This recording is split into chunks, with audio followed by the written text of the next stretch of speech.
Narasapuram parliament నుంచి భూపతిరాజు శ్రీనివాస వర్మ గారు పోటీ చేస్తా ఉన్నారు కమలం గుర్తు మీద.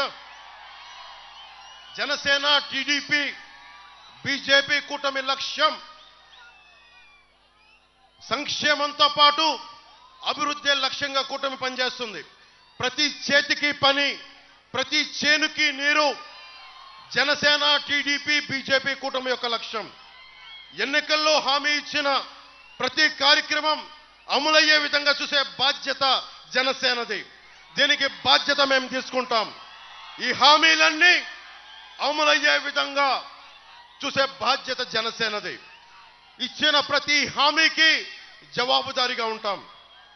జనసేన, టీడీపీ, బీజేపీ కూటమి నదుల అనుసంధానం చేసే ప్రక్రియకి శ్రీకారం చుట్టి ప్రతి చేనుకి నీరందించి రాష్ట్రంలో వలసలు పస్తులు లేని సంపూర్ణ సమగ్ర బలమైన స్వర్ణ ఆంధ్రప్రదేశ్ నిర్మించడమే మన లక్ష్యం. ఆంధ్రప్రదేశ్కి జీవనాడి అయిన పోలవరం ప్రాజెక్టు కాల పరిమితిలో పూర్తి చేస్తాం. ప్రతి నీటి పట్టుని వాడుకోవడానికి సముద్ర పాలు కాకుండా చూడటమే కూటమి యొక్క లక్ష్యం. ముఖ్యంగా యువతకి స్కిల్ డెవలప్మెంట్ శిక్షణ ఇచ్చి వారి కాళ్ల మీద వారు నిలబడేటట్లు చేయడం, తద్వారా ప్రతి చేతికి పని కల్పించడమే కూటమి యొక్క లక్ష్యం. చేతి వృత్తులు, కుల వృత్తుల్ని పరిరక్షించడమే కూటమి లక్ష్యం. కూటమి అధికారంలోకి వచ్చిన వెంటనే మెగా డిఎస్సి విడుదల చేస్తాం. ప్రతి సంవత్సరం క్రమం తప్పకుండా జాబ్ క్యాలెండర్ని విడుదల చేస్తాం. 50 సంవత్సరాలు నిండిన బీసీలకి నెలకి 4,000 రూపాయల పెన్షన్ 1వ తేదీనే ఇంటి వద్దనే అందజేస్తాం.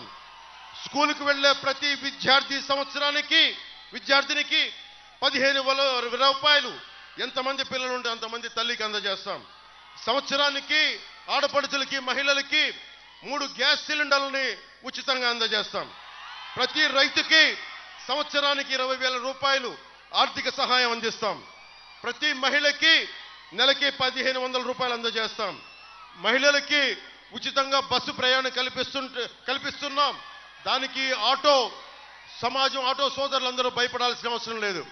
మీ జీవనోపాధికి భంగం కలిగించకుండానే ఆ పథకాన్ని ముందుకు తీసుకెళ్తాం.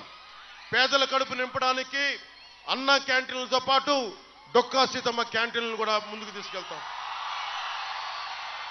ముఖ్యంగా బీసీ సోదరులందరికీ, సోదరీమణులకి జగన్ వచ్చాక 34% రిజర్వేషన్లు, స్థానిక ఎన్నికల రిజర్వేషన్లని 24% చేశారు. కూటమి ప్రభుత్వం రాగానే తిరిగి 24 నుంచి 30 నెలలకి దాన్ని పునరుద్ధరిస్తాం. బీసీ, ఎస్సీ, ఎస్టీ, మైనారిటీ నిధుల్ని వారికే ఖర్చు చేస్తాం. ఎట్టి పరిస్థితుల్లో వాటిని దారి మళ్లించాం.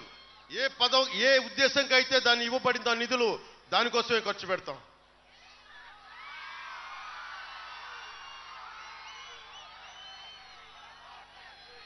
ఇందాక